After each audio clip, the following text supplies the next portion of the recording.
And here we are coming to you live from our top secret broadcasting bunker here at Area 52. This is Pastor Mike, and I'm online, and I am live with you today. The talk show Hell Hits. The more you listen, the more you know why. I'm having audio problems already today, so I can hear it, already know it. Doesn't surprise me when it comes to doing this broadcast. There's always going to be something that tries to stop it. The internet cuts off. There for a while, and I'm not kidding you. It hasn't happened in a long time, but there for a while, our internet would go out at 12 p.m. Tuesdays and Thursdays.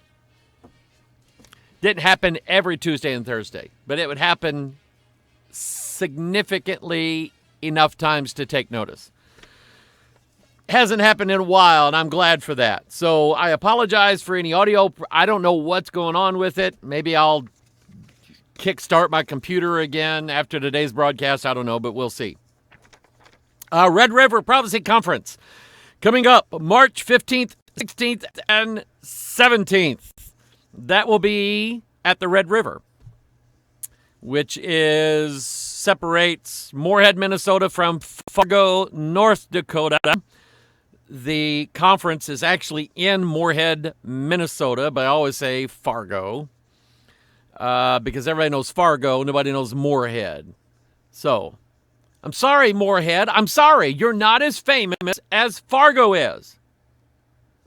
It's just not your day to be famous. That is March 15th, 16th is a Friday and a Saturday. The topics begin Friday morning, I think 9 o'clock. And I will be speaking 4 times, 2 times on Friday, 2 times on Saturday, plus preaching the Sunday service there at the conference hall. They always have me do that, and it is an honor for me to do that. I'm glad to do it. I thank God for it. I thank God for the men that run that conference up there. They do a great job. They take good care of the speaker. They have every year. They go out of their way. They love prophecy. They love the Word of God. And there's just nothing that goes. That's old Norwegian Lutheran land up there. And there just wasn't a lot of churches interested in prophecy for them to have a church-based prophecy conference. So they got together and said, let's just do our own. They try to raise the money throughout the year to take care of just the expenses. I don't think they've ever really made a profit, and if they did, they held it over for the next conference. Sometimes they break even, sometimes they don't. They're renting this humongous room along with the space for the exhibits and so on for all the speakers to have a little book table. We always have a table full of DVDs. First time I went there, I didn't know what to expect. I loaded DVDs into a suitcase, and they were gone on the first day. So I thought, I better think about this next year. And so my daughter Alicia and her husband Michael, they drive up with boxes and boxes of DVDs, books, and so on from our ministry, so that there'll be plenty there to go around. But anyway, they rent the hall, they rent the exhibit space, they treat the speakers very well. It is a free conference. They do not charge admission. And I know other conferences don't do it that way. They charge people. Before you can ever get in, they charge you. Well, they don't do that at Fargo. So they rely upon donations. And if you are inclined to give, I would encourage you to do that. So anyway, that's coming up March 15th, 16th, and 17th. And then right after that, we get on a plane. We go to Northfield, Minnesota. Pastor Jason Cooley and his fine church up there. We'll be there for 3 nights, Monday, Tuesday, Wednesday, and looking forward to it up there. I've never been to his church. He's preached here, so I'm going to preach there. And anyway, got a busy time coming up. Come back, do 3 days pastors conference for the pastors in Turkana and possibly Samburu as well. And I want to say hello to everybody in Kenya, all of those who are listening on Watchmen FM or Ekayokan Radio in Samburu and Turkana. We love you. And thank God for you. Revelation chapter 13 and Revelation 13 is where I'm going to start out again today. We're looking at the beast with Bible glasses on. We're looking only at the beast, his image. Why is he like a leopard, a bear, a lion? What's the dragon got to do with it? Why is his number 603? I have a website. It's right there. See it? 666alert.net. I just posted something there today. That was sent to me. Somebody saw this and they said, Pastor, you got to take a look at this. They're building a building in Israel, a tower. And it looks like the Tower of Babel. That's what it looks like. And they haven't built it yet. But when they build it, it just so happens that the estimated cost for this building that looks like the Tower of Babel will be $666 million. And I send the article that goes along with it. Where did they get that number from? I wonder. There is a zeitgeist. The term for it in the Bible is the spirit that now worketh in the children of disobedience. There is a spirit, the spirit of Antichrist, John said, is already at work. And I believe it. At work in films, at work in commercials, advertising of any kind, marketing, branding, logos, and even Legos. I was told to watch the Legos 2 movie.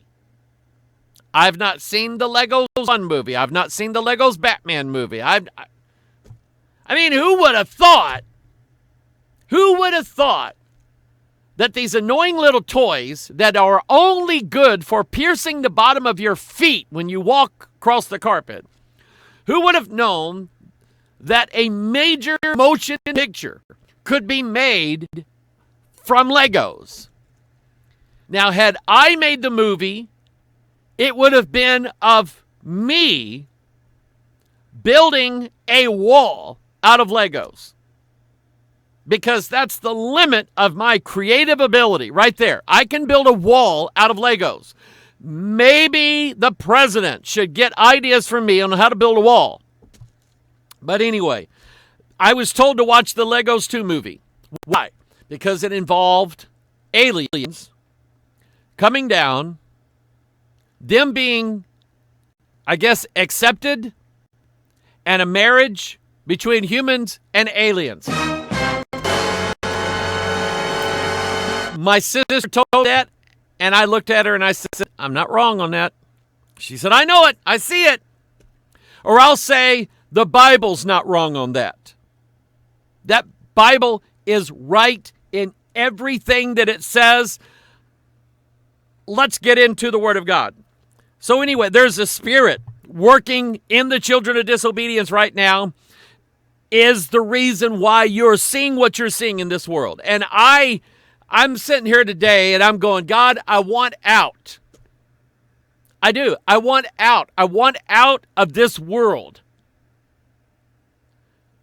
I got articles today. I usually get a lot on Tuesdays and Thursdays in my email inbox. If you send me an email, pastormichaelonline@gmail.com, and let me know what's going on in the world, I want to tell you I appreciate it. I do. I absolutely do.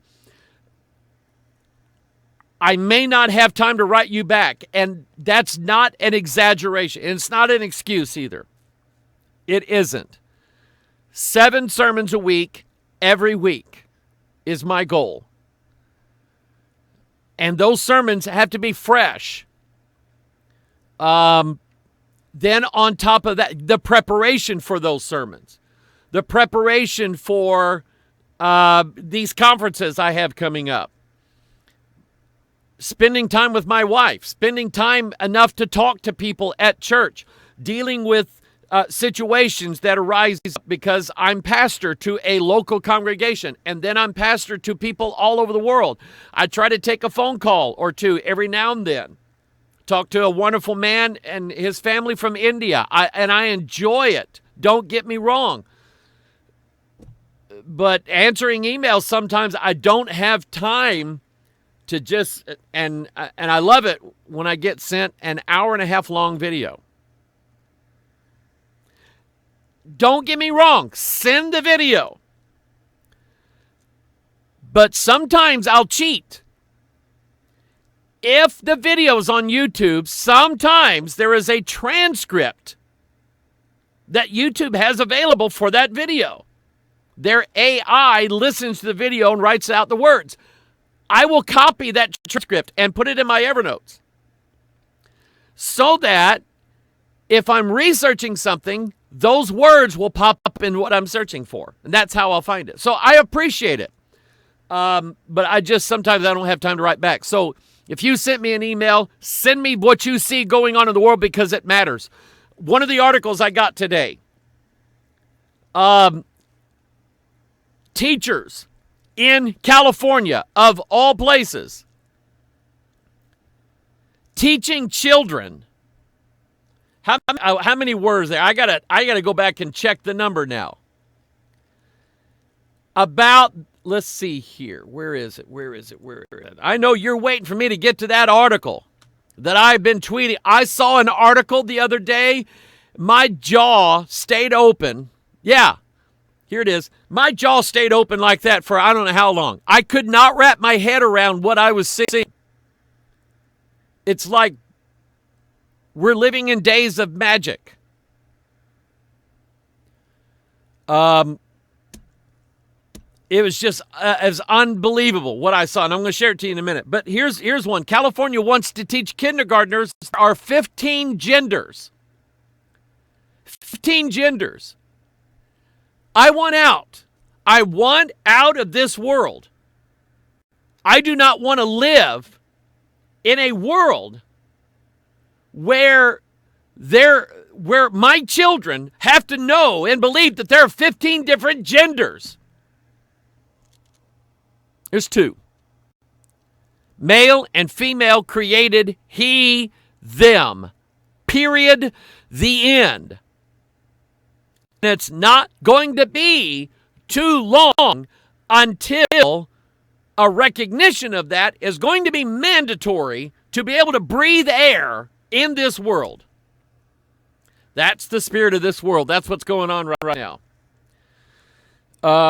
So it just makes you want to God, even so come quickly, Lord Jesus. If you are hanging on to bits and pieces of this world, may God love you enough to jerk your arm away and say you're letting go. Because there's not much left in this world worth hanging on to. All right. Revelation 13, the beast. I stood upon the sand of the sea and saw a beast rise up out of the sea, having 7 heads and 10 horns, and upon his horns 10 crowns, upon his heads the name of blasphemy. I want you to look at verse 11. In fact, I'll put that up on the screen for you. Verse 11 is germane to what I'm going to show you here in a minute. And I beheld another beast coming up out of the earth, and he had 2 horns like a lamb. And his symbol is this. That's his symbol right there. That's the 2 horns, right? And you see all these people doing that? That's what that is. And he spake as a dragon. So the dragon is giving the beast his power, his seat of great authority, but he's given the false prophet his voice. And so he speaks as a dragon, and he exercises all the power of the first beast before him. Now, let me throw something in here. Remember that this beast came up out of the earth, right? Do you remember what the witch at Endor saw? When Saul went to her, inquired for her to bring up a familiar spirit, and she said, who? And he said, Samuel. Now the witch gets this. She's going, okay, there's a setup here because Saul is outlawed. You're not Saul, are you? He said, I promise you nothing will happen. So all of a sudden now, she's startled. Saul asked, what did you see? And she said, I saw gods come up out of the earth. Where does this false prophet come from? Out of the earth. And think about it. Was what she saw really Samuel? No. It was a familiar spirit. So, as I said, there is a picture for every doctrine in the Bible. There's a picture of every prophecy in the Bible. And there you have a picture of it. Because we have a God ascending out of the earth, we have a false prophet ascending out of the earth, and if what she saw was not Samuel, then it was a false prophet. There you go. A false prophet, God rising up out of the earth, a familiar spirit, and he speaks as a dragon. Do you know how familiar spirits speak? In whispers. That's what the Bible says. But anyway, verse 12, he exerciseth all the power of the first beast before him, and causeth the earth and them which dwell therein to worship the first beast, whose deadly wound was healed. And he doeth great wonders, so that he maketh fire come down from heaven on the earth in the sight of men, and he deceiveth them that dwell on the earth by means of those miracles which he had power to do in the sight of the beast, saying to them that dwell on the earth, that they should make an image to the beast. An image. Idols, statues, you get it? That's the religion that's been going on. That's the religion that continues now. The good man that called me from India, he is surrounded literally by the religion of the beast, the religion of the false prophet. He is surrounded by people who worship devils. And I'm not kidding you. Shiva is a devil. Shakti is a devil. Ganesha is a devil. The monkey god is a devil. They worship 330 million gods in India. 330 million. Think about that. That's like 33%. Because that's the number of angels that fall from heaven. I really believe that. I really think that there's a connection there. Why did the Indians pick the number 330 million? It's out of the blue. Is that how many they counted? No. That number was given to somebody. They worship the gods. They're going to fall out of the sky one of these days. They worship devils. And those devils have images everywhere. India is the land of idols. It is full of idolatry. They worship. The reason why you see cows in the streets and nobody harms the cows. That's our God. Which is the same thing the Israelites worshipped. They worshipped a cow. So the religion of the beast is the exact thing that God said not to do, and that is, do not make images, any kind. Let me read it to you. And I'm reading this for the benefit of our Catholic friends who have been misled and or lied to by their priest. Your priest told you that it was wrong to pray to statues or idols of false gods. But that's not exactly what God said in his word. What God actually said was this: thou shalt have no other gods before me, number one. Number two, thou shalt not make unto thee any graven image. How many should we not make? Any. Meaning none. You should make no graven image or any likeness of anything that is in heaven above, or that is in the earth beneath, or that is in the water under the earth. Thou shalt not bow down thyself to them, nor serve them. For I, the Lord thy God, am a jealous God, visiting the iniquity of the fathers upon the children unto the third and fourth generation of them that hate me. Do you know what you are saying with your actions when you knowingly bow before a statue and pray to that statue? Do you know what you're saying? You're saying, I hate God. That's how God sees it. God says, I'm a loving God. I have mercy on everybody, but I will visit the iniquity of the fathers upon the children to the third and fourth generation of them that hate me. And he says that in the direct context of those who bow down to idol. Now, you might, in your mind, you might try to justify it in saying, well, I'm not actually praying to the statue. I'm praying to the God that the statue represents. And God says, what's the difference? What difference does it make? God specifically told Moses and the Israelites, that day on Mount Sinai, did you see me? No. Did you see any similitude of me whatsoever? No. All we saw was a cloud and fire. That's it. God said, I didn't show you myself. I didn't show you what I look like. So how is it that you can carve out an image, say that it's me, when you've never seen me? Well, God, that's a good point. And God says, of course it is. I'm God. I'm smarter than you are. I mean, you say that's Mary. What does Mary look like? You say that's Jesus. That on all those crucifixes all over the place, you say that's Jesus. What does he look like? Since you don't know, how is it that you can say that that's Jesus? I mean, that could be Quetzalcoatl.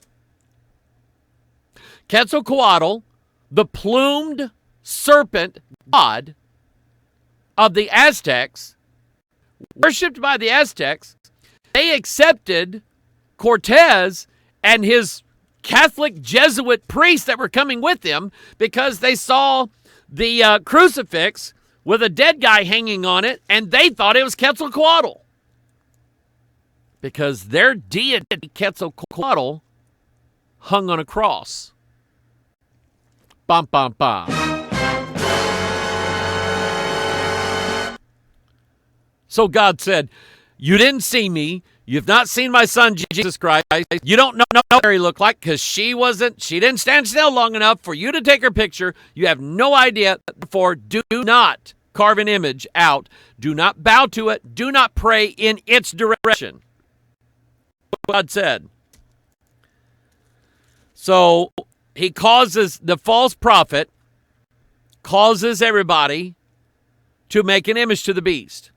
Now, here's the difference between this image prophesied in Revelation 13 and every other statue to every other god that's ever been made since the beginning of time. Here's the difference.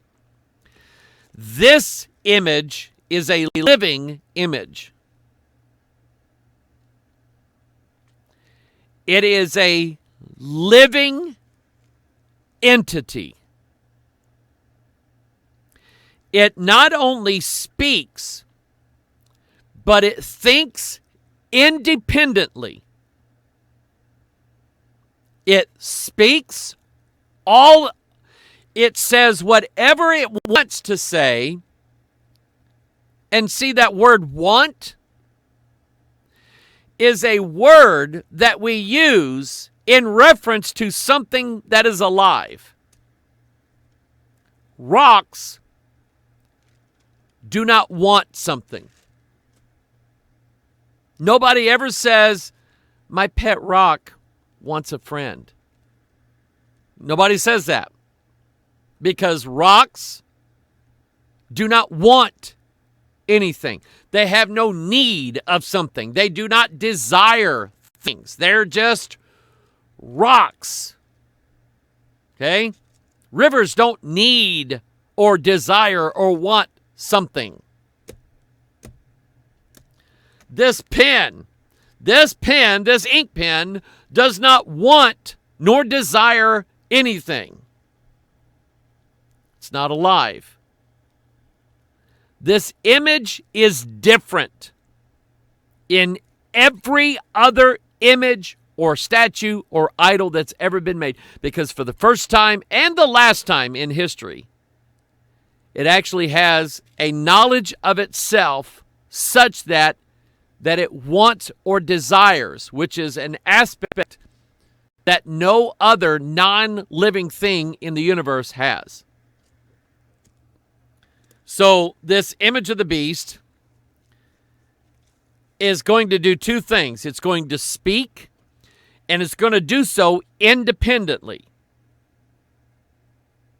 I remember years ago hearing a sermon about the image of the beast, and whoever preached this sermon apparently went down to Disney World, and they saw the animatronics of Pirates of the Caribbean. Remember those days? And they just marveled at that, and they're going, I bet that image of the beast is going to be like animatronic of some. Now, that was like 40 years ago. So we're way past that. We are way past that. When it comes to what man is able to make that has a mind of its own. See, back then, it was more like, I bet this animatronic beast image is going to trick everybody into making everybody think it's alive. Well, the Bible doesn't really say that. The Bible doesn't say that it's tricking people into making them think it's alive. It's alive. It speaks. And we know that it has a want or a desire nature to it because it wants everybody to worship it. And whoever doesn't, he's going to order it to be killed. This ink pen does not want me to worship it, and cannot sit and write out a letter to the local police department saying, kill Mike Hoggard, he will not worship me. So if you ever happen to get a letter in the mail that is allegedly from this pen saying, kill Mike Hoggard, he will not worship me, don't believe, I wouldn't trust it. Didn't come from this pen. I guarantee you that. Now, the ability of a non-living thing to possess the ability to speak on its own and then to want or desire, it has the frame of mind such as that it is egocentric. It thinks, therefore it is. And it can think of itself. Remember, man builds this image. And man builds it in man's own image. And what man out there doesn't want all mankind to worship him. Doesn't want everybody to yield and bow down to his wishes and his demands. I mean, that's the evil, wicked, depraved nature of mankind. To demand that the world cave in to us and what we want. I'll be honest with you. I'm that way. I want this whole country to listen to me right now. This whole country had better stop with the sins, with the fornication, with the sodomy, with the transgenderism, with the stupidity. I want the whole country to stop it right now. See how I am? I want this whole country to agree with me. Doesn't happen. Didn't happen yet, did it? No, I didn't think so. And it won't. Won't happen. This non-living thing is now going to be alive enough. He's going to give life to the beast.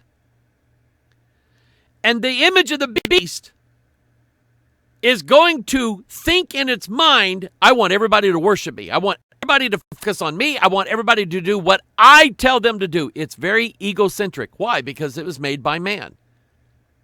We are going to put into this beast man's own qualities. Man's wicked qualities. This will be an image, a God after man's own heart. Wicked and depraved for sure. Let me show you. Let's see here. What do I want to show you first?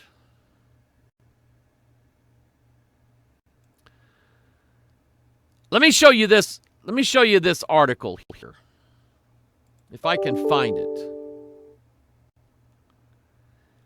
Come on. Help me out here. Here we go. Everybody take a look at this cute, adorable child. Isn't she cute? I mean, this could be one of my grandchildren. This could be one of your grandchildren. This could be one of your children. This could be you. This adorable child could be anybody in the world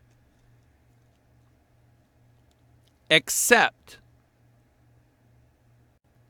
she's not. This little girl that you see on the screen is actually not anybody. Never has been and never will be. This image was created by AI, artificial intelligence. You don't believe me? There's actually a little flaw in the picture. If you look right here,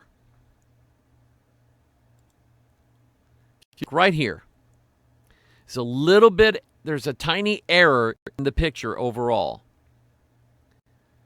But artificial intelligence built this face from a database of millions and millions and millions of facial characteristics. And it didn't just put like random eyes up against a random nose with random ears and random hair color and random hair. And it didn't just randomly pick out parts and glue them together, because then you get something that looked like Salvador Dali made it, okay? Salvador Dali drunk made it. But that's not what you have. You have a face that actually works. It's very, very appealing to, and it's a cute kid. It's just that this kid does not exist. Now, this gets creepy, because let me do this. I'm going to all you have to do is go to thispersondoesnotexist.com, and all you'll get is, but you won't get this image. You won't get this picture, because once I hit refresh, this image will go away, and a new image will show up in its place. That face, and when I showed this to somebody, they argued with me. They said, that's somebody's Facebook page or somebody's Facebook picture. No, it isn't. Artificial intelligence made this picture. And like right here, a little bit of that error. There's a tiny error in it. If you examine this closely, you'll see areas where it kind of looks like you can tell that it was computer generated. Let me hit refresh again. See what we get next. Oh, look at that.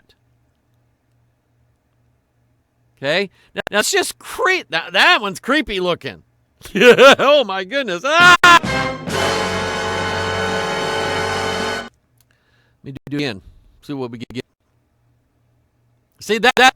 You looked at that for a second and went, that's a famous actor. Not quite. Do it again. Do it again. Do it again. Do it again.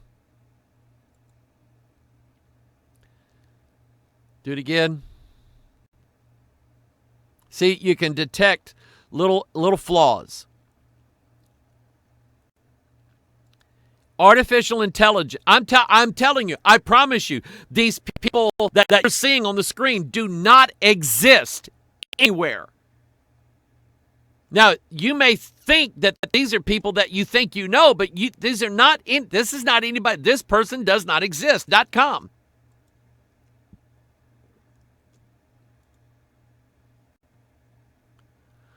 So, what's so creepy about this? The creep aspect of it is this. Number one, we now have see. I come in my computer experience all the way back to the 80s, early 80s, and when my Commodore VIC-20 was making images of human beings that were basically 8 pixels. It consists of like 8 blocks that you sort of read into it that it kind of looked like a man of some kind. That was the 80s 8-bit graphics. And the computer generated it. But the computer only generated what it was pre-programmed to do. If I were to tell the Commodore VIC-20 to give me a random selection of pixels up on the screen, I guarantee you I could tell it to do it 1,000,000 times, and it would never come up with something that looked like a human.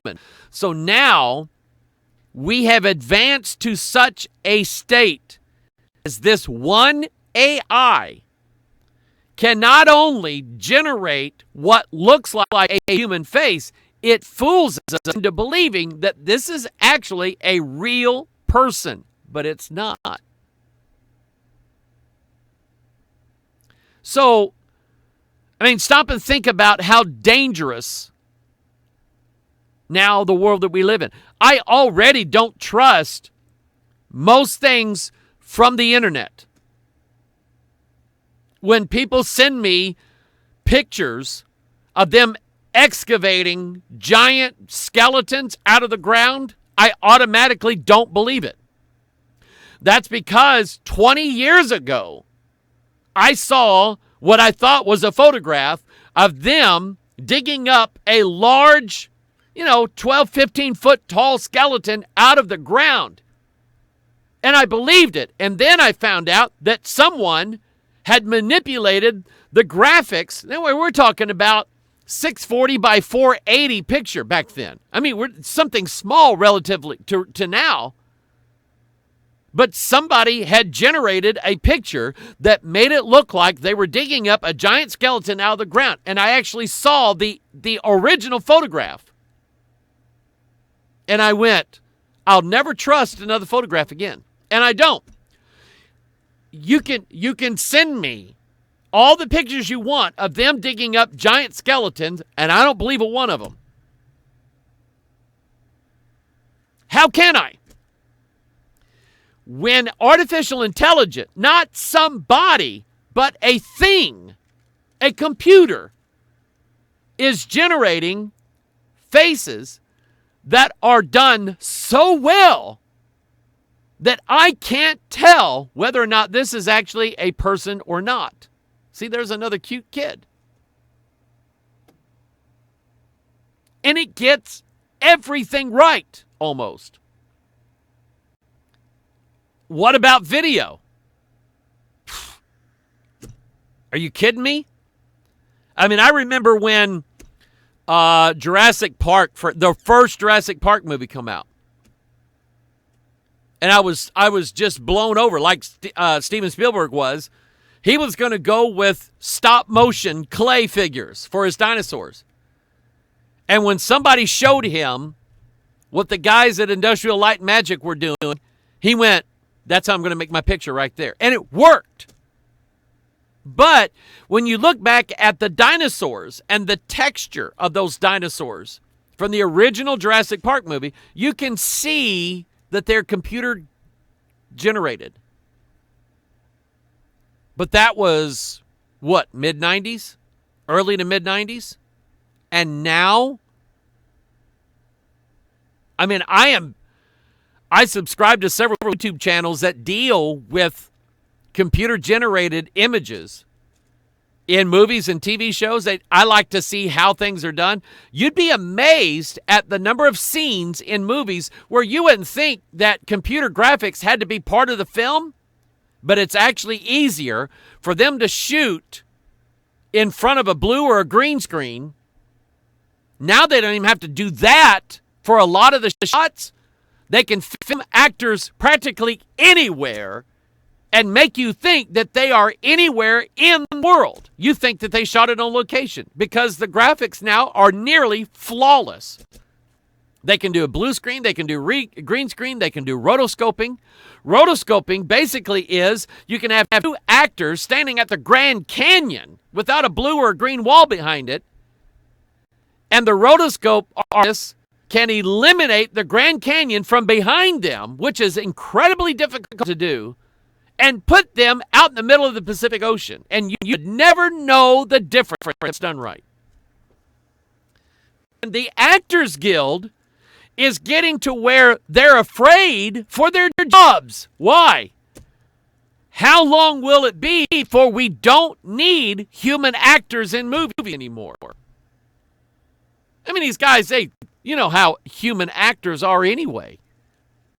They're either on drugs, they're drunk, or they think they're the best thing in the world and you got to pay them $50 million just to show up on set. Well, let's eliminate these people. Let's generate their voice, generate their image. Who was it? Don Kirshner. Don Kirshner was the guy that created the Monkees.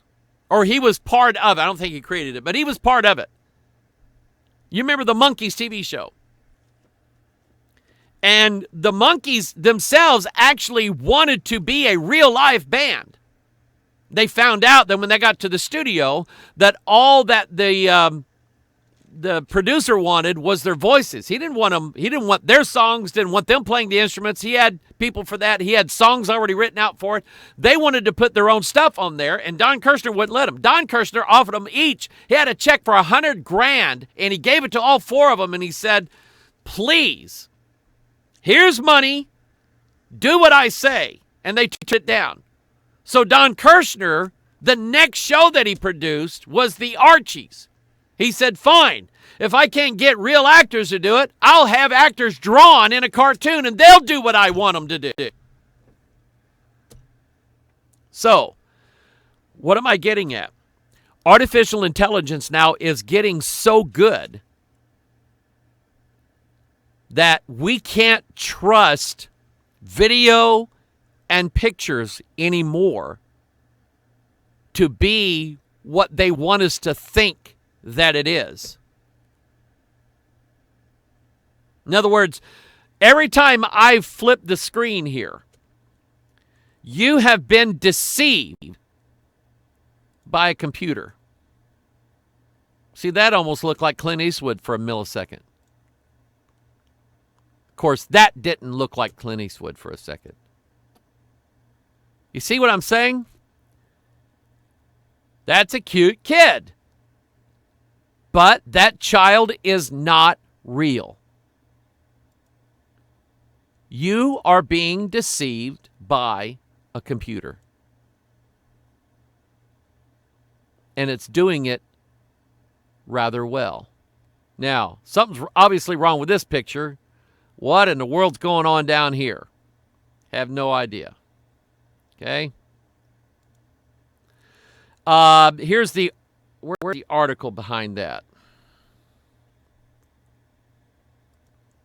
This website uses AI to generate portraits of people who don't actually exist. A new website called This Person Does Not Exist went viral this week, and it is one simple function, displaying a portrait of a random person each time the page is refreshed.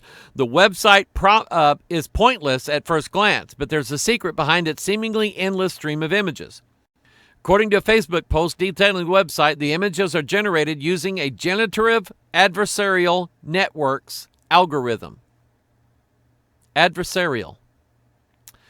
In December, NVIDIA is a company, if you don't know, NVIDIA is a company that produces computer graphics cards.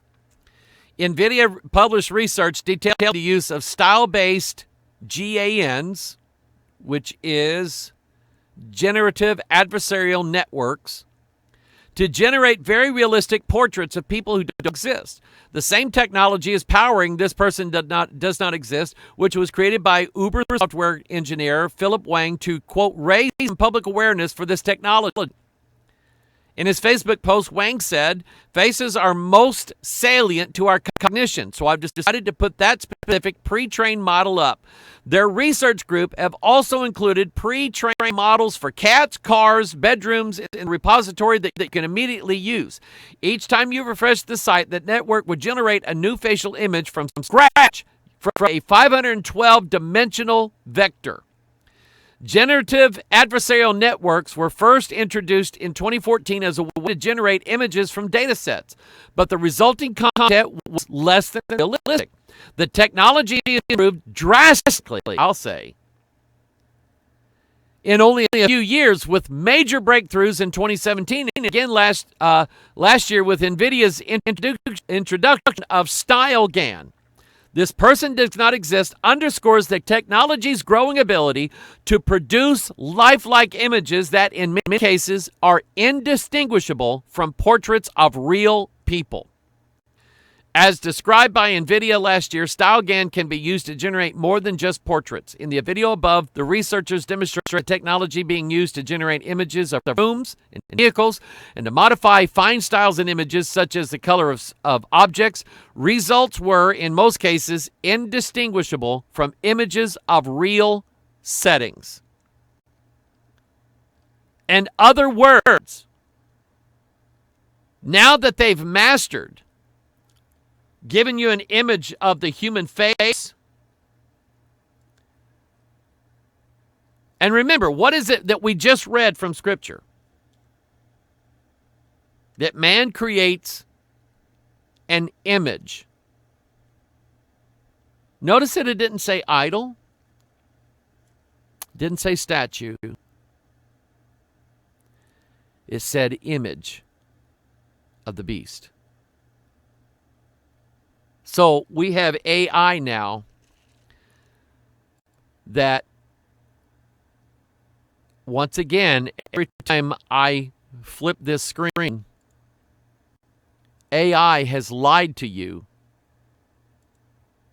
and you want to believe the lie. Now, folks, I've said it.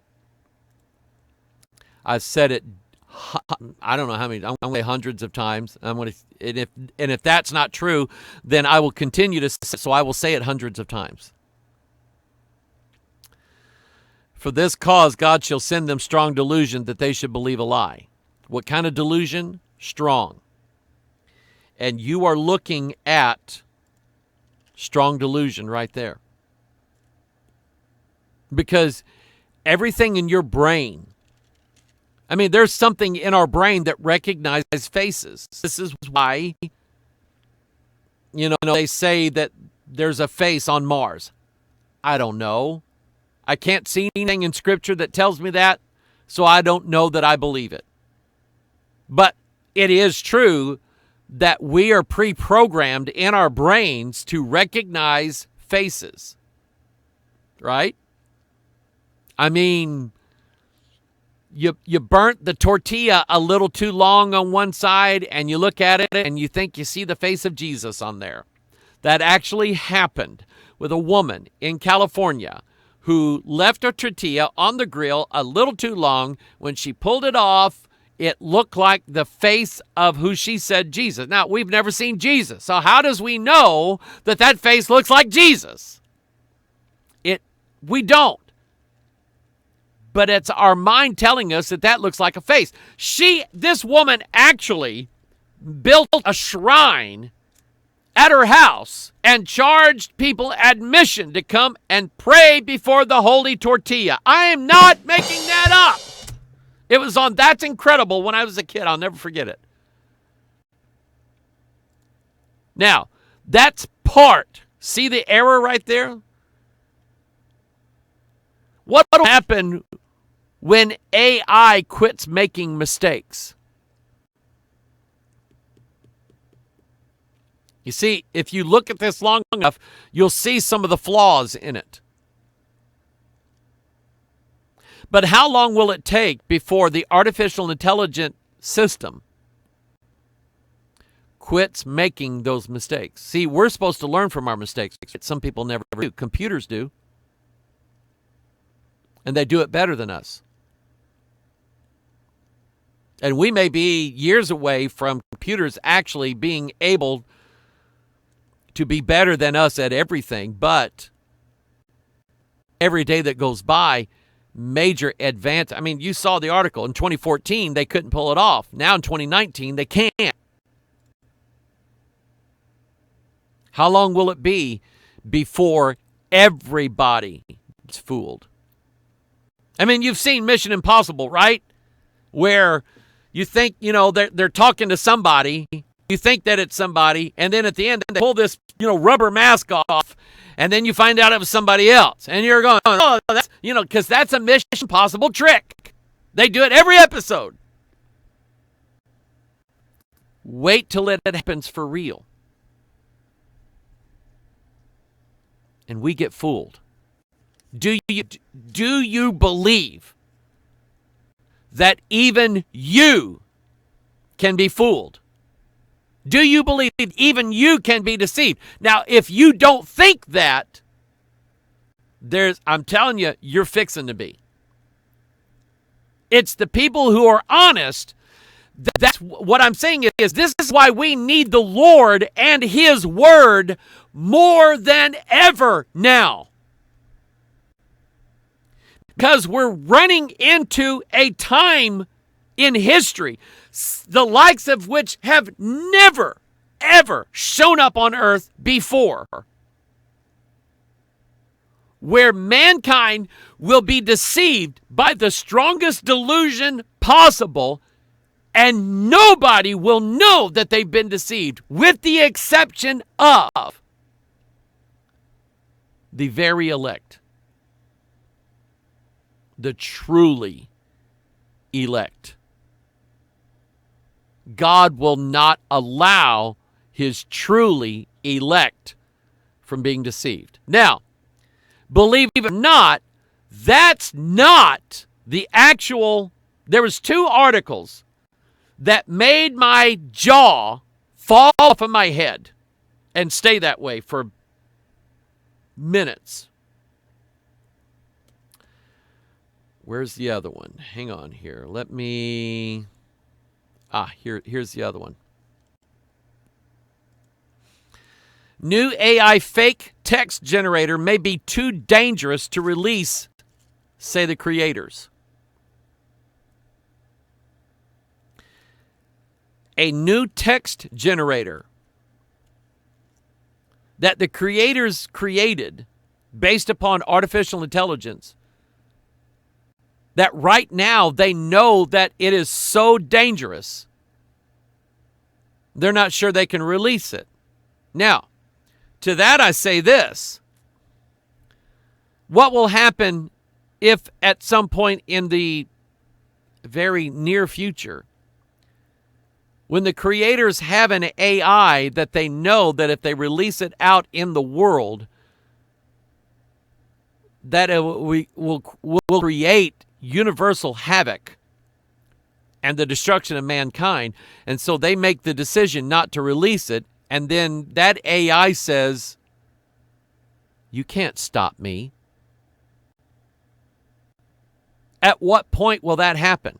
Let me show you this article. Elon Musk, of course, is behind this, and Elon Musk is actually the guy who knows so much about AI that he said, this is like, all those stories about devils? Well, that's AI. All those stories about how AI takes over the world?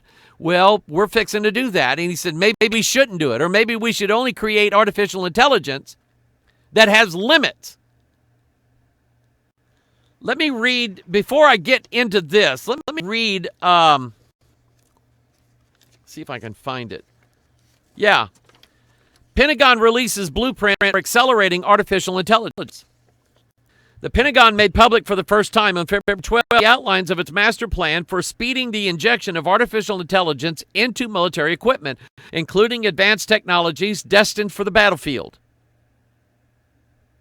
Now, if this doesn't scare you because you say, well, the Pentagon's American, I'm American, so I have nothing to worry about. You have everything to worry about. Because, yes, today you're an American. The AI is American, or is it?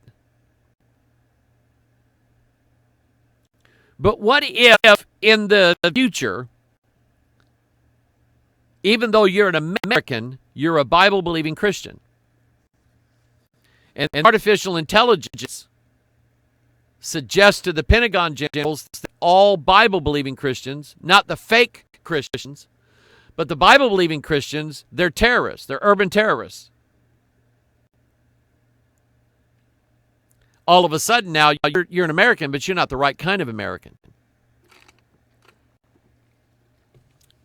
I was at my doctor's office the other day, and the receptionist was humming a song. And so I was, getting my card for the next appointment. And I said, I was curious, what song are you humming? She said, she said, I can't say because, the lyrics would probably, get me in trouble in some places. And I thought in my mind, and I was going to say this, but she got busy.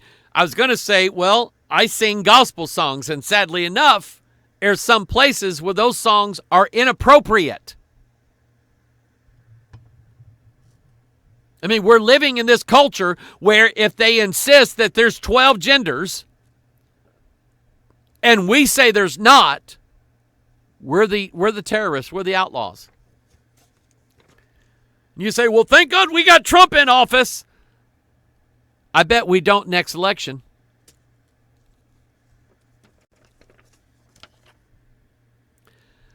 The liberal revolution, the liberal socialist communist revolution that America is about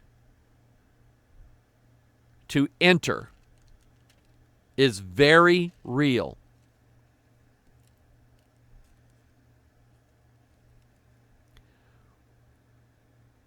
We could lose our country in 2 years' time. And I mean the whole country. So the article says, by declassifying key elements of a strategy it adopted last summer, the Defense Department appeared to be trying to address disparate criticism that it was not being heedful enough of the risk of using AI in its weaponry or not being aggressive enough in the face of rival nations' efforts to embrace AI. Now, let me explain what all this means. The AI is already out there. Smart weapons, becoming smarter. Russia's going to use them. China's going to use them. North Korea's going to use them. Iran is going to use them. Syria is going to use them. Saudi Arabia is going to use them. The EU is going to use them. And in the American general's way of seeing things, if America doesn't use AI, then it will be like if an American F-15 fighter went back to fight against Japanese planes. We would outfly them, outmaneuver them, outgun, or it would be like if just one battalion of soldiers from the year 2019, American soldiers armed with 21st century weapons, went back to fight the Revolutionary War. It would have ended the day after it started. Because those soldiers would be 200 years advanced. And the tactics. I mean, my goodness. Back in the Revolutionary War, they lined everybody up in a field in bright colors and said, "Shoot me." That was their military tactics back then. Nobody ever thought about sneaking around from behind them, shooting them in the back. Nobody ever thought about that. What I'm saying is, every other nation in the world is going to use these advanced AI weapons in a potential war against America. The Pentagon says we have to. Because if we don't, the equivalent is going to be 21st century soldiers fighting in the Revolutionary War. That's what it's going to be like. Or sending soldiers back with machine guns to fight Napoleon at Waterloo when they used swords. Or even before that. Get what I'm saying? And so we're already at the point where we can't stop and go back. That's not going to happen. AI is, in every sense of the word, this image that man is building right now. Because of the beast, it says, who is like unto the beast and who is able to make war with him? Well, we've already taught artificial intelligence how to beat the smartest human at checkers, chess, the Japanese strategy game of Go, or any other military strategy game, and name a game that's not strategy. I am reasonably sure that if we accessed AI in Vegas, we could win every blackjack game. We could win every poker game. We could win every roulette game. By the way, did you know that if you added all the numbers up on a roulette wheel, do you know what they add up to? 603 score and 6. Not making that up. It's called the Wheel of Fortune. And I don't know who did this, but for some reason, all the numbers added together on a Wheel of Fortune, the roulette wheel, add up to 603 score and 6. If AI wanted to gamble, it would, and it would win every time. Especially quantum AI. Because it would be able to examine every possible outcome all at once, not just one after another. Now, let me read this article here. Elon Musk declines to release research publicly for fear of misuse, and he's right, but that's not going to stop it. Let me show you what this is all about. The creator of a revolutionary AI system that can write news stories and works of fiction dubbed deepfakes for text. Again, deepfakes. You know what that is? The computer lying to us again. Have taken the unusual step of not releasing their research publicly for potential misuse. OpenAI, a nonprofit research company backed by Elon Musk, says its new AI model called GPT-2 or GPT-2 is so good and the risk of malicious use so high that it is breaking from its normal practice of releasing the full research to the public in order to allow more time to discuss the ramifications of this technological breakthrough. Let me show you this. At its core, GPT-2 is a text generator. The AI system is text, anything from a few words to a whole page, and asked to write the next few sentences based on its predictions of what should come next. The system is pushing the boundaries of what was thought possible, both in terms of the quality of the output and the wide variety of potential uses. Let me show you this. See this where I've got this where it says quick guide here. Here's what happened when we asked OpenAI to write about it itself. We gave OpenAI's AI the first two paragraphs of this story to see what it would write about itself. Here's the story it went with. To be clear, none of what follows is true. And, I mean, I could read the whole thing, but basically, this whole article here was written by artificial intelligence, not by a real person. Now, the amount of data that GPT-2 was trained on directly affected its quality, giving it more knowledge of how to understand written text. It also led to the second breakthrough. The GPT-2 is far more general purpose than previous text models. By structuring the text that is input, it can perform tasks including translation and summarization and pass simple reading comprehension tests, often performing as well or better than other AIs that have been built specifically for those tasks. Now, let me explain this in a nutshell. They gave the artificial intelligence machine access to billions and billions and billions and billions of articles, books, the writings of humankind. Access to terabyte after terabyte of information about human beings and about news and about what goes on, general information.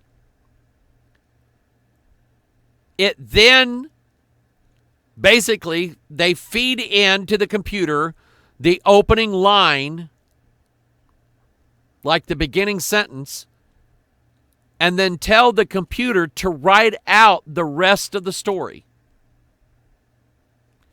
And I read this story, let's pull it back up again, which is this right here. This whole article here is fake. Nobody wrote it.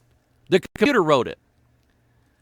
It wrote of itself. GPT-2 learns by absorbing words and sentences like food does at a restaurant, says DEEPFAKE's lead researcher Chris Nicholson, and then the system has to take the text and analyze it to find more meaning by the next layer of training. Instead of learning about words by themselves, the system learns by understanding word combinations, a technique researchers can apply to the next system's work to teach its own language. Once the system is fully ready, DEEPFAKE's plan to make the software openly available for machine learning researchers. DEEPFAKE's research was supported by a $400,000 grant from OpenAI prize competition, which aims to boost and it keeps writing about itself. It even quotes sources.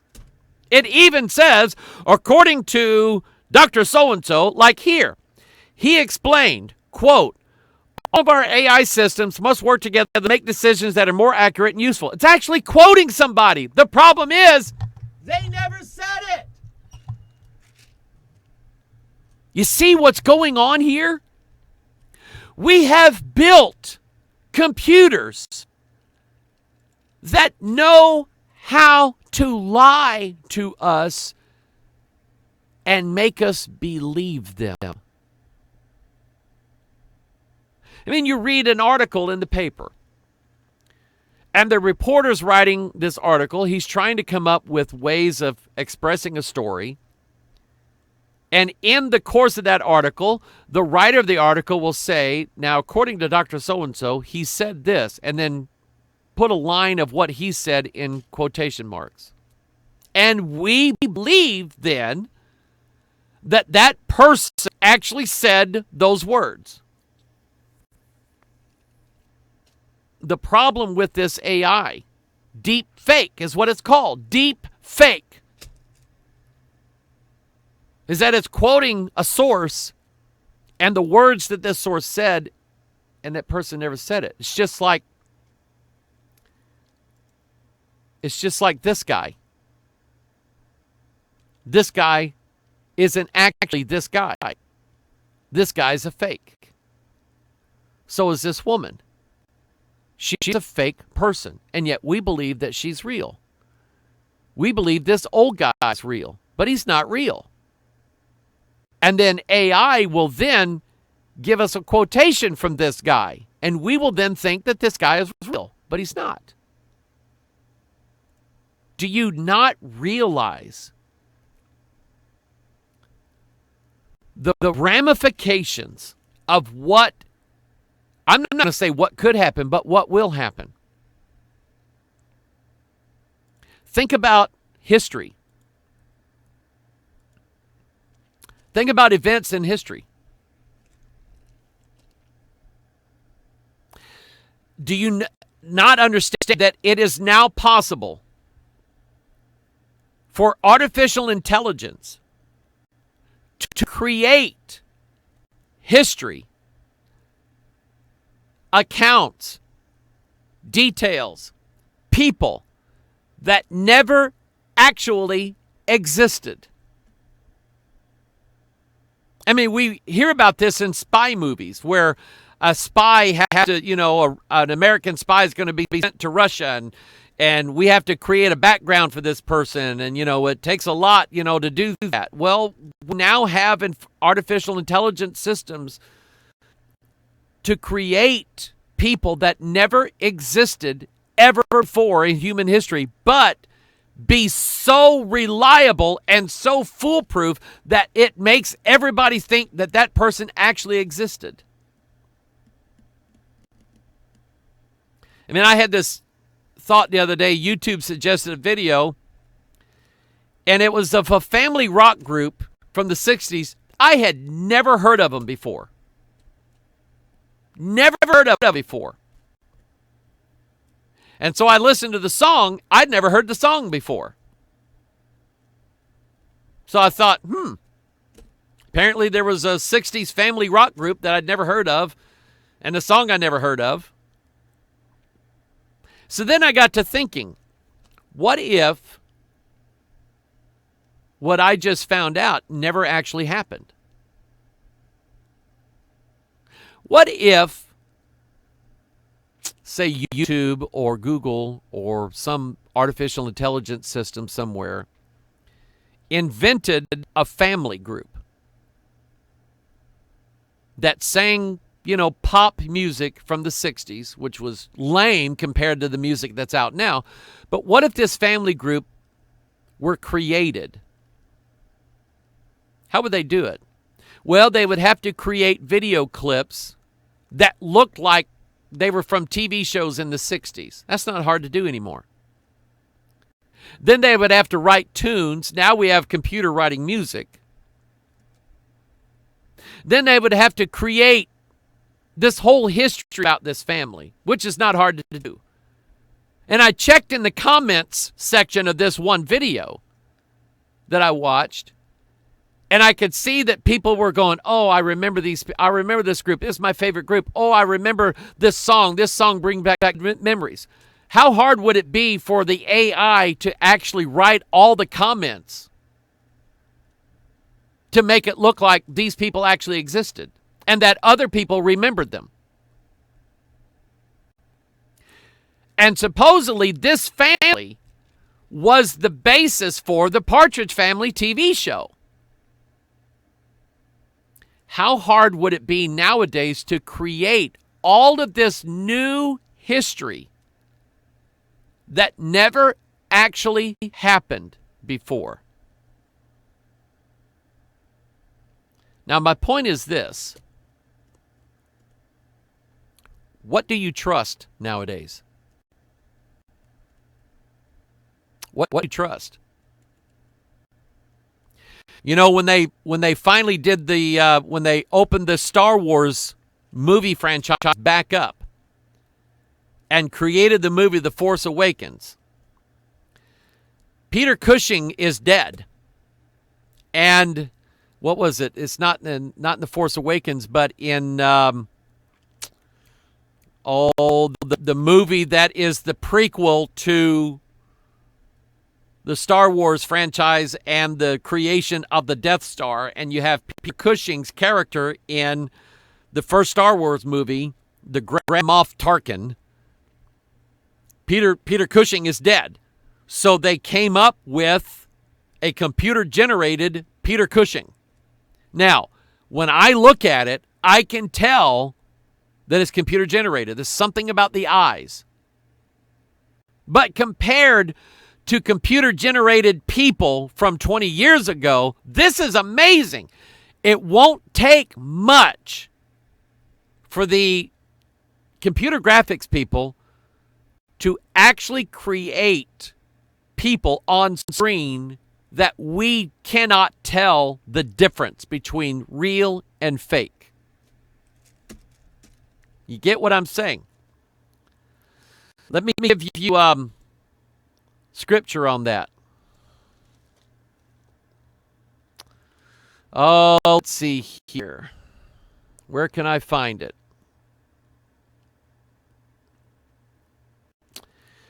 It's the scripture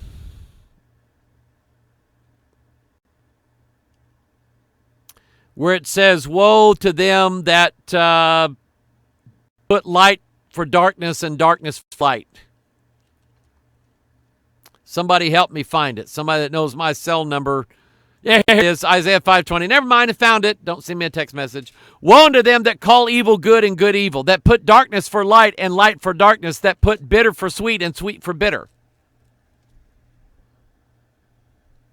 We are living now in an age where artificial intelligence and computers can literally create anything that it wants to get you to believe whatever it wants you to believe.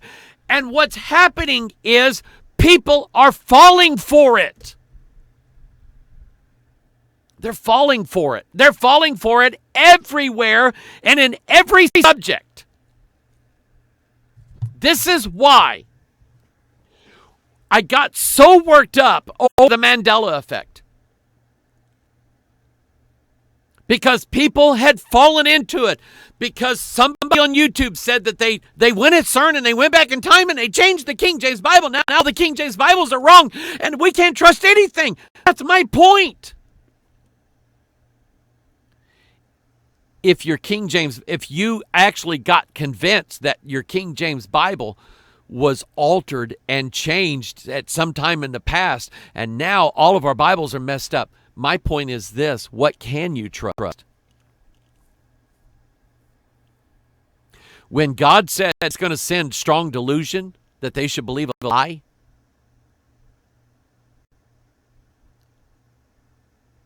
it's working now. When artificial intelligence, the more chunks of humanity that AI takes over, we're going to lose everything in this world. We're going to lose reality. AI is going to rewrite history and make everybody believe that its version of history is true because it's going to have proof. Absolute proof. And you're going to have to decide, do I believe the Bible or not? See, the Bible, God's going to make sure that this Bible does not change. God's going to make sure of it.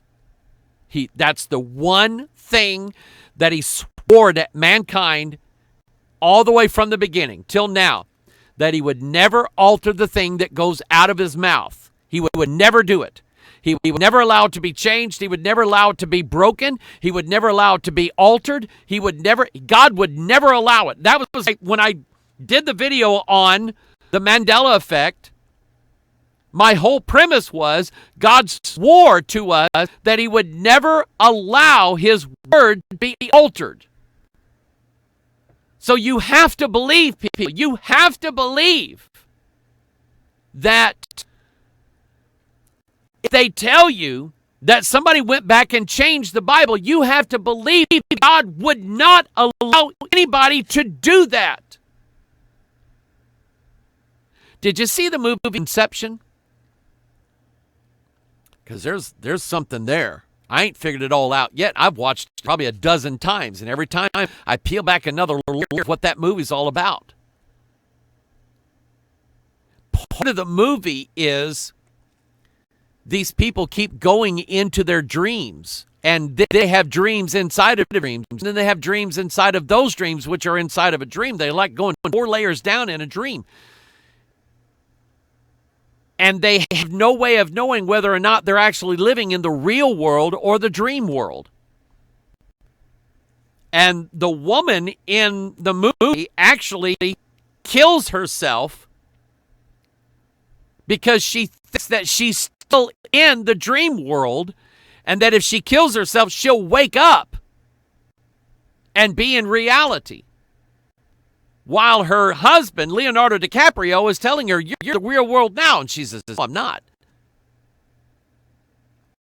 And there's a thing at the end of the movie that leaves you with the question, is Leonardo DiCaprio's character actually in the real world or the dream-generated world? It leaves you, the very last image of that movie leaves you with the idea, you have no idea of knowing whether or not he's actually in the real world or not. So people, this is my point here. In the movie Inception, had what they called a totem. There was something that they could do in the real world that signaled to them that they were actually not still in a dream world. My thing is, the deceptions that are coming to this world are going to be so real. Elon Musk recognizes this. DEEPFAKE? Really? DEEPFAKE? This person does not exist.com? Really? We're believing the computer-generated lies now. In the computer, the AI is going to be so smart and so intelligent, it's going to figure out a way of deceiving everybody on this world. So if you don't have the one truth to hang on to, this Bible is the real thing and the only real thing. If you don't anchor your mind, your consciousness, everything about you to this King James Bible, you're fixing to go get a mark on your right hand or forehead. You mad at me, you can hate my guts, you can call me whatever you want to, but I'm telling you, there's one thing left in this world that we can, and I found out Scott Johnson fell off the Mandela Effect madness wagon. He now believes that they've made mistakes, that somebody slipped up, went back in time, put mistakes in the King James Bible. He's actually part of the cause that's trying to gather in from all the people around the world what they remember the Bible used to say so that he can correct the King James. What is wrong?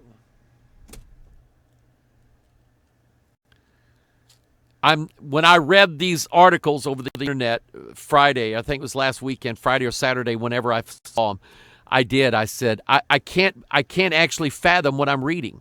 I can't draw this in. I can't wrap my head around this. AI deception is real now, causing me to not believe anything that I see on TV, movies, commercials, pictures, videos. I don't believe it. How can I? How can I trust? See, this is why, let me show you this verse. God's got a verse for everything in the Bible. Walk by faith. 2 Corinthians 5:7. For we walk by faith, not by sight. So, you want to walk by sight? You say, Pastor Mike, I've seen the evidence. I've seen it.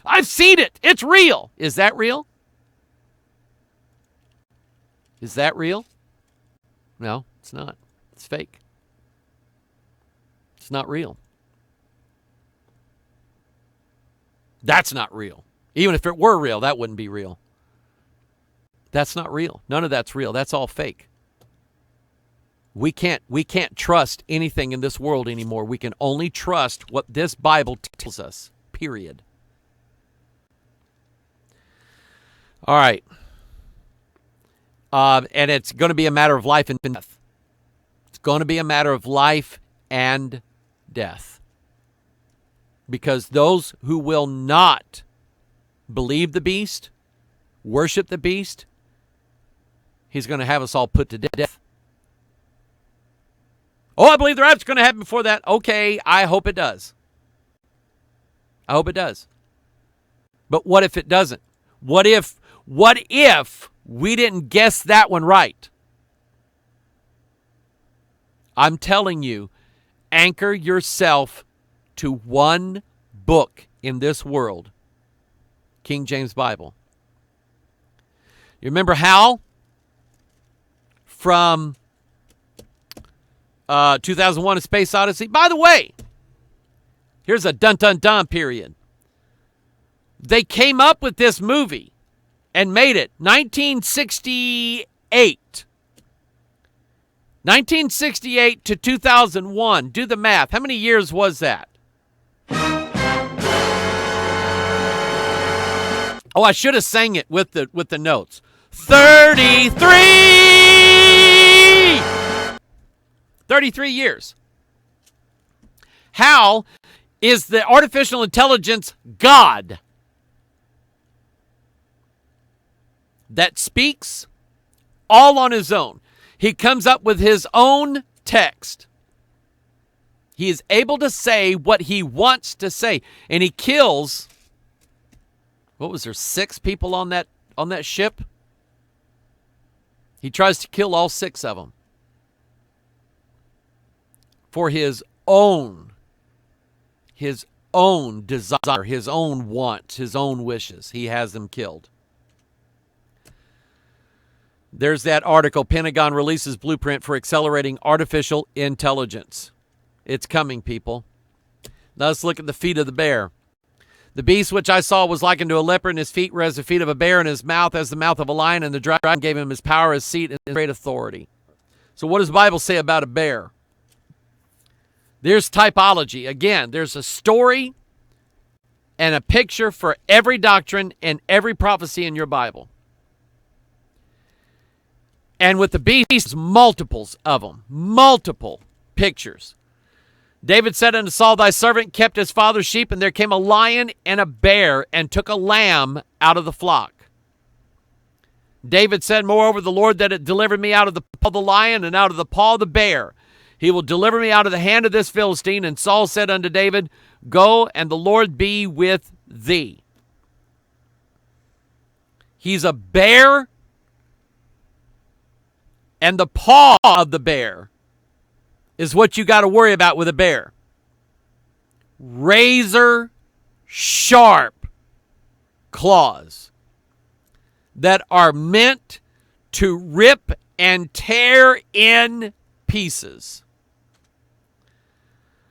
2 Samuel 17:8, for it said, Hushai, thou knowest thy father and his men, that they be mighty men, and they be chafed in their minds as a bear robbed of her whelps in the field. Thy father is a man of war and will not lodge with the people. And I mentioned this before, but I think one of the aspects of the beast is he's chafed in his mind. And what I'm pretty sure that means is you not be able to reason with him. Like a bear robbed of her whelps in the field. I mean, you know, bear is like any other of the beasts of the field. God did put a fear of man in their mind and in their heart. And even an animal that has never seen or smelt a man before, when they see one for the first time or smell one for the first time, immediately their goal is to run away because there is a natural fear that God put in them. And it's true with bears. Except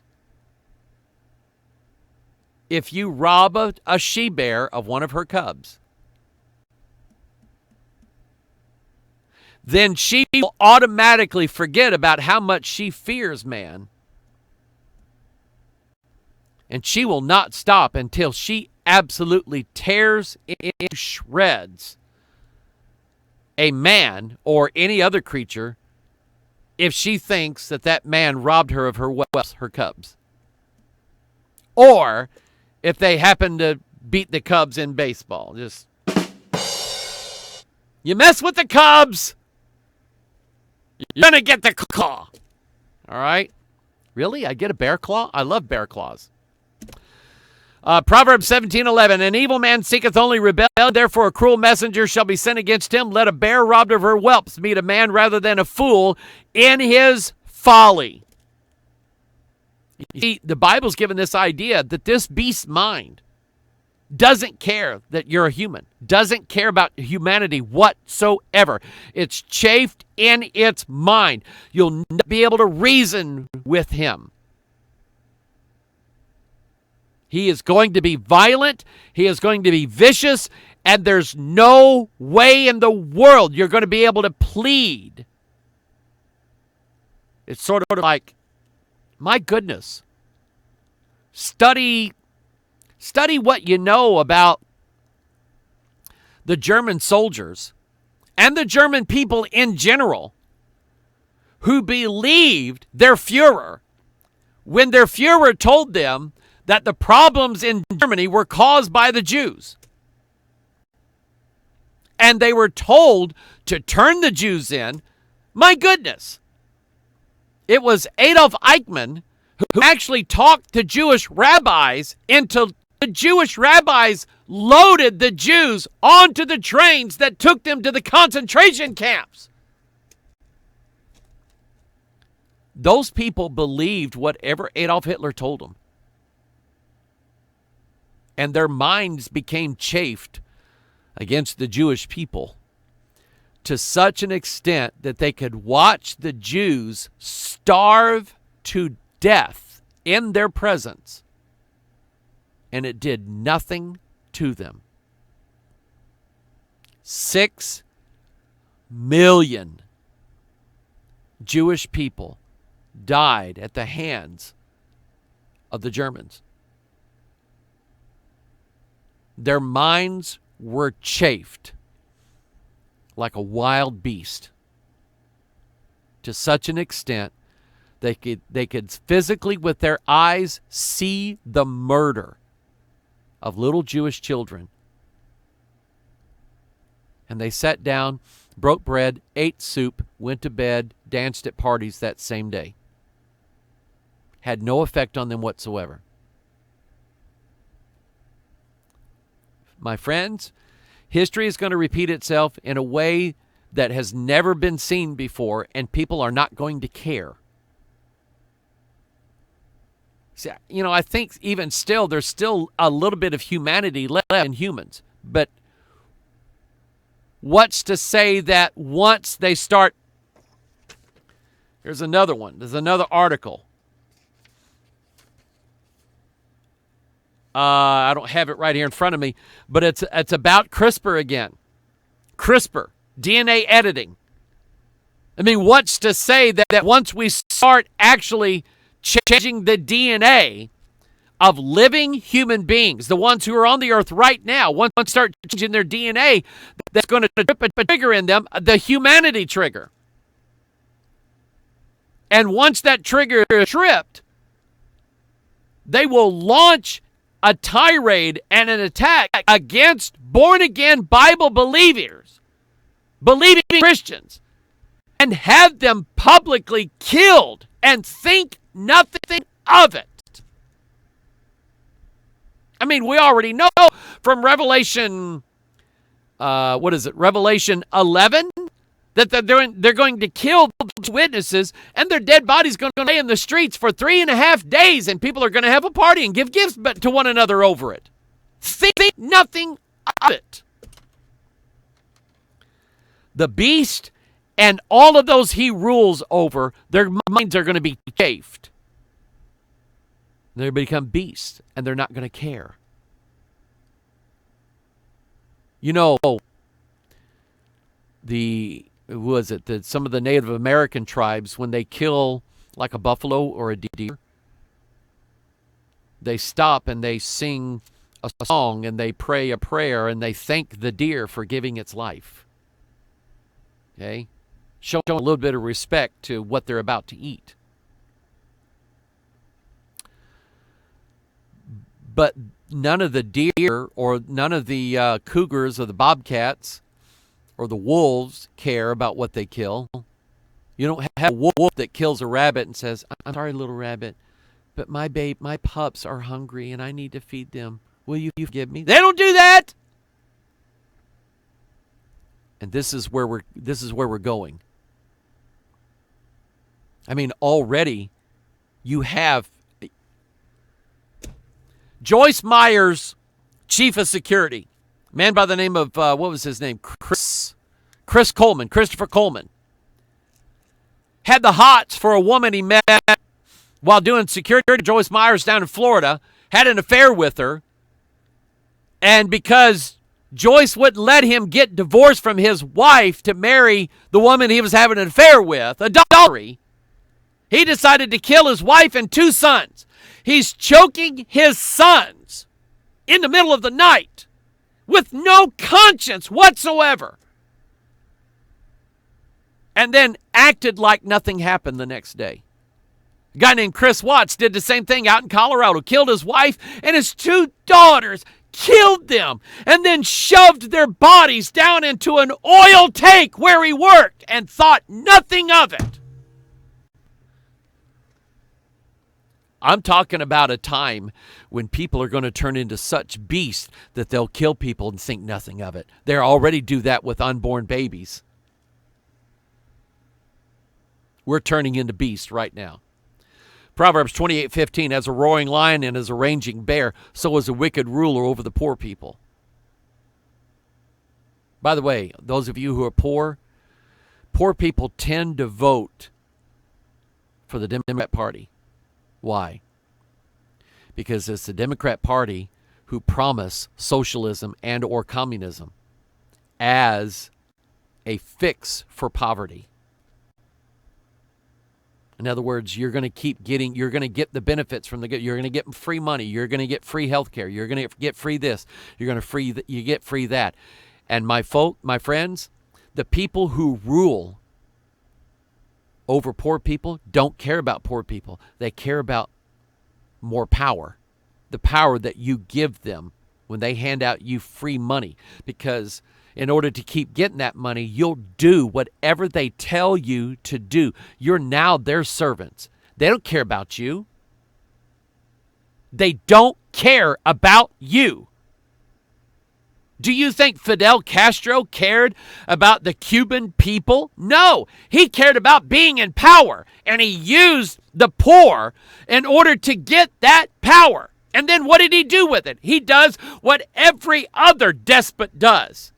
He uses that power to enrich himself, and he lives well off the backs of the poor people. Kim Jong-un does it. The Soviet leaders did it. The Chinese communist leaders do it. Every communist country, the leaders, they're the elite who get to rule off of the backs of poor people. They don't care about the poor people. They care about getting rich. That's why they confiscated and seized all the assets and seized all the corporations and seized all the railroads and all the companies. That's why they seized them, so that the majority of the money went to them and they gave everybody the same wage. So you voted for them. You're going to get what you voted for. Bernie Sanders is in the headlines again. is saying there's going to be a social revolution in this country. And you know what? I believe him. Why do you think the liberals are so against stopping illegal aliens to come into this country? Why do you think they're so against stopping them? Because that's their power base. Allow them to come in, destabilize the country, get in power on their backs, promising them handouts. They'll vote for you every time. Why is it that the liberals of this country are for giving illegal citizens the right to vote and make decisions for the citizens? Because they know they'll vote Democrat. They'll vote socialism, they'll vote communism in. There's going to be, you see, we swung way to the right this time. Way to the right. And I think equilibrium is going to take charge. I think this country is going to swing way to the left next election. I think it is. Maybe wrong. That's what I think. I think we're going to see such a revolution in this country. It's going to destroy this whole nation. A raging bear is like a wicked ruler over the poor people. The prince that wanteth understanding is also a great oppressor, but he that hateth covetousness shall prolong his days. Isaiah 59:11, we roar all like bears. We mourn like sore doves. We look for judgment, but there is none, for salvation, but is far off from us. We roar all like bears. What does that mean? I think it means that whatever the beast is, once he reigns in the heart of people, they're going to be like him. Let me go back over this. Let me go back to 2 Thessalonians 2. I'm just going to keep saying this, and it'll either be proven that I'm right or wrong, and if it's ever proven that I am right, did you know we won't care by then? You see, this idea of a temple, all of the prophecy experts say, well, this obviously is the rebuilding of a third temple in Jerusalem, and there can be no beast until the temple is built. And once the temple is built, then the Antichrist will initiate a 7-year peace deal with Israel, and that'll be the rapture.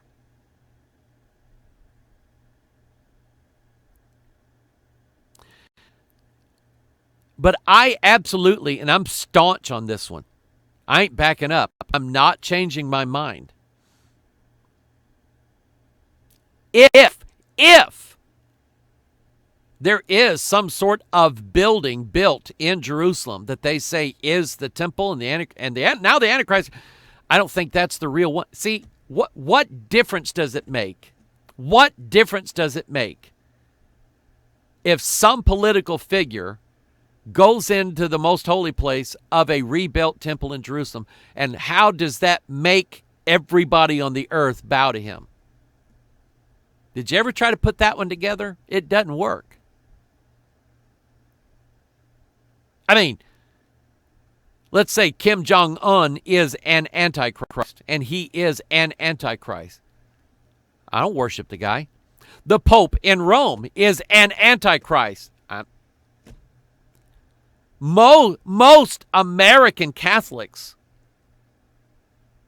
don't do whatever the Pope tells them to do.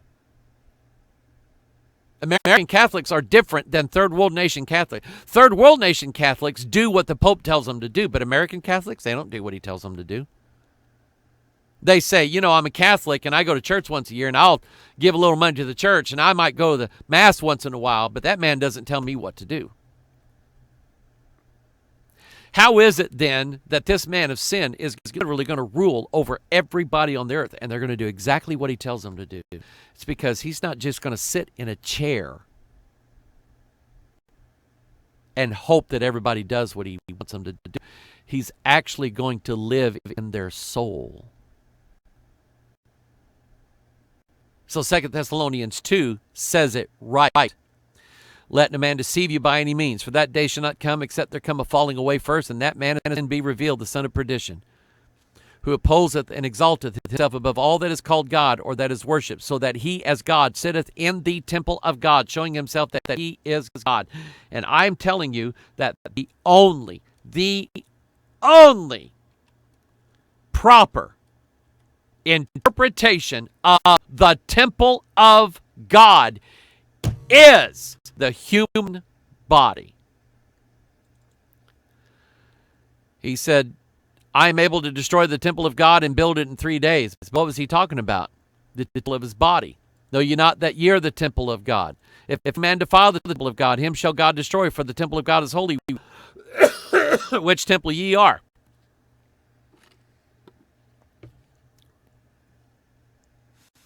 I'm adamant on this. You have a political figure somewhere in Rome that thinks he can make 7 billion people do what he demands them to do. You're crazy. But if you actually get the beast inside every human being on the planet, he'll do whatever, or they'll do whatever he tells them to do, because he's ruling in their heart. And see, it's the heart of man that makes man's decisions for him, not his brain. It's his heart. You don't believe that? Let's go to Romans 10. Romans 10 is actually part of that Romans road of salvation, whereby we know how we're saved, right? Romans 10, that if thou shalt confess with thy mouth the Lord Jesus, shalt believe in thine heart that God raised him from the dead, thou shalt be saved. For with the heart man believeth unto righteousness, the mouth confession is made unto salvation. See, it's the heart of man that dictates his actions and beliefs, not his brain. And the heart is the throne of God, surrounded by a sea of glass, surrounded by the pericardium, surrounded by the 24 elders, which are the 24 ribs, and the 7 candlesticks, which are the 2 lungs, the 7 bronchial trees in them. I'm telling you, this Bible's right. This Bible is right.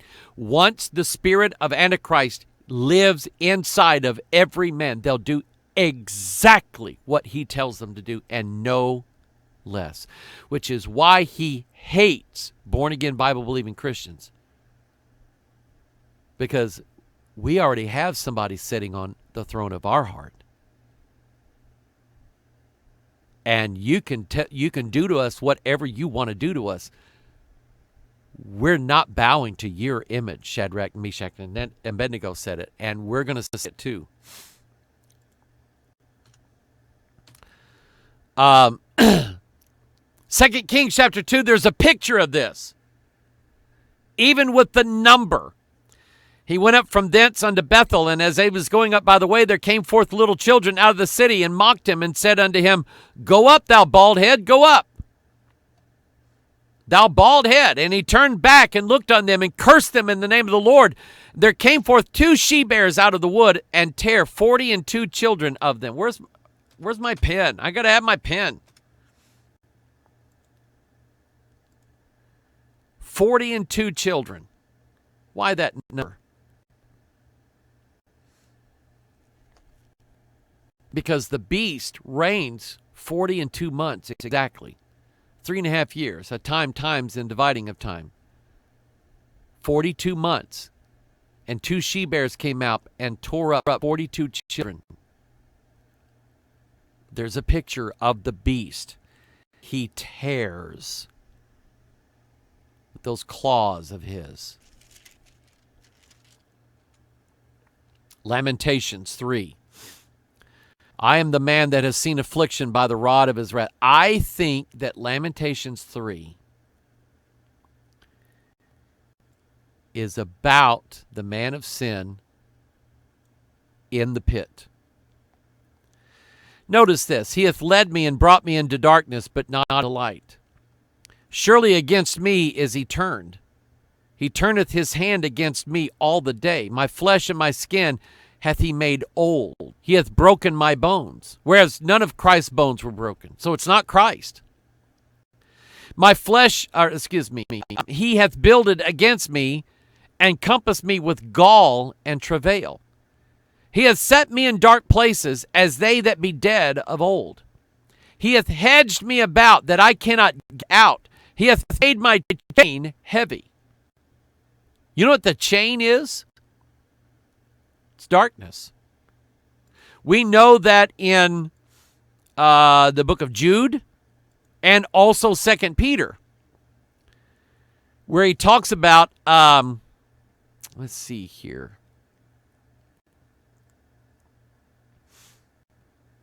Where is it? Chains of darkness. I'm gonna have to search for it because I can't see it quickly. Where is it? Yeah, here we go. The angels which kept not their first estate, but left their own habitation, he hath reserved in everlasting chains under darkness, under the judgment of the great day. 2 Peter chapter 2. For if God spared not the angels that sinned, but cast them down to hell and delivered them into chains of darkness to be reserved unto judgment. So I think the chains here in Lamentations 3 are the chains of darkness, whereby that's what they're wrapped in when they're put in the pit. They're being kept in prison there, and this is where the beast is now. He's in prison, wrapped up in chains of darkness, and he said, he hath made my chain heavy. Also, when I cry and shout, he shutteth out my prayer. He hath enclosed my ways with hewn stone. He hath made my paths crooked. Think of, what is it, the maze, the prayer labyrinth that these churches have. They want you to walk this crooked path to the center point. When you get to the center, they say by the time you go through 11 stations, by the time you get to the center, you're finding the God that's bound there so he can be released inside of you. It's a setup, people. He was unto me as a bear lying in wait, and as a lion in secret places. Dun, dun, dun.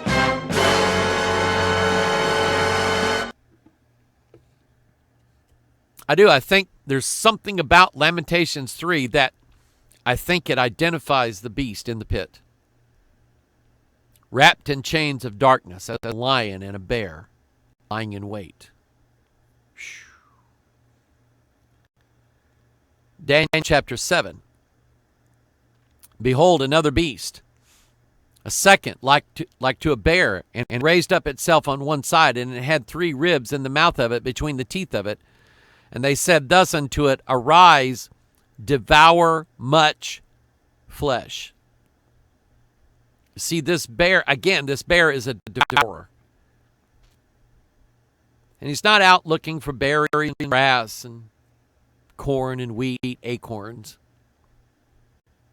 He's looking to devour human flesh. You could say that it's and I want you to think about this. What happens to all the animals of the woods when they die? What happens to them?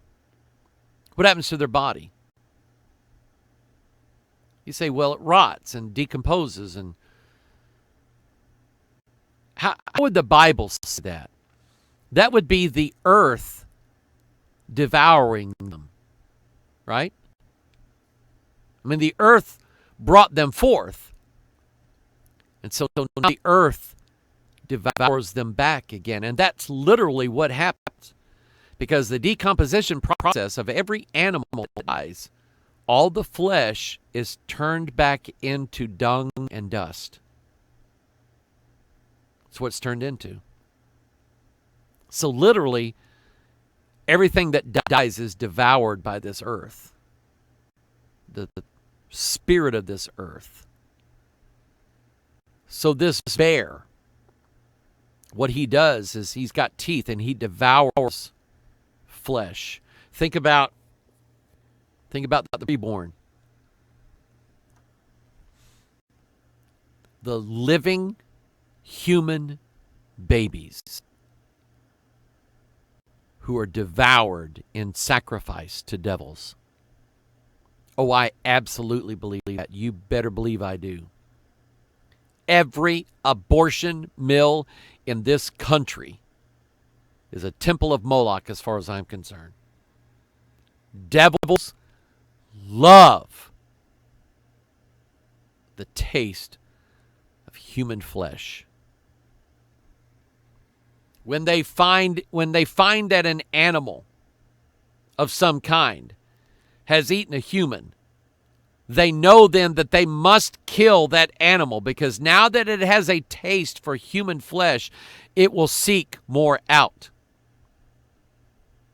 A bear just killed and ate somebody, and they had to find the bear and kill the bear. Why? Because now that bear has eaten human flesh, it'll look for more. In St. Louis a year ago, this guy owned these pit bull terrier dogs, these pit bull dogs. These things are vicious. They're born and bred to be killers.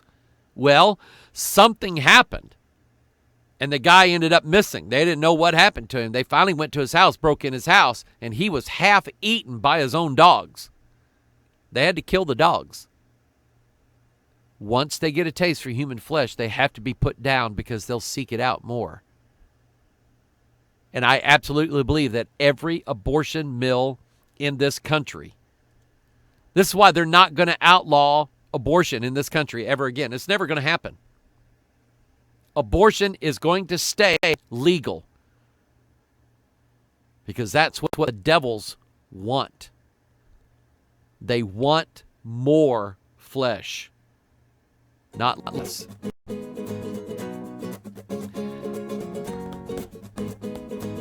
I am going to start next week, I believe, a new Watchman series. It's something that I told you several months ago. I had this humongous revelation, but I didn't really tell you what it was. I think it's time. It's called Gods of Gold. Okay? And I think tomorrow I will be recording the first part of that. So pray for me. Pray for our church. I'm not kidding you. We are making serious impact in areas all over the world. This little church. And the devil hates us.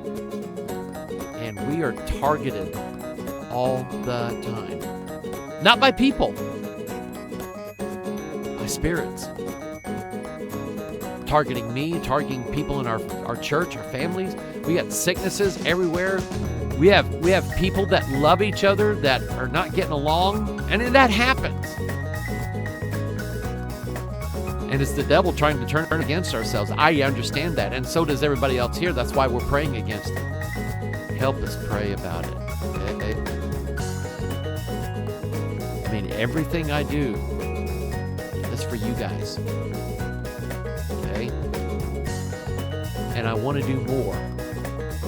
Believe it or not, I'm never content with what I'm doing.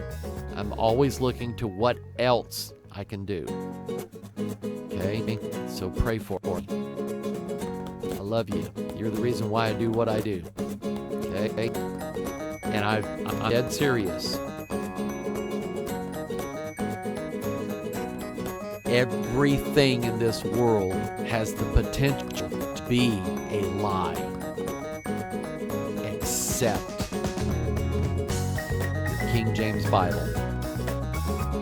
It will never lie to you. I promise you. So think Bible.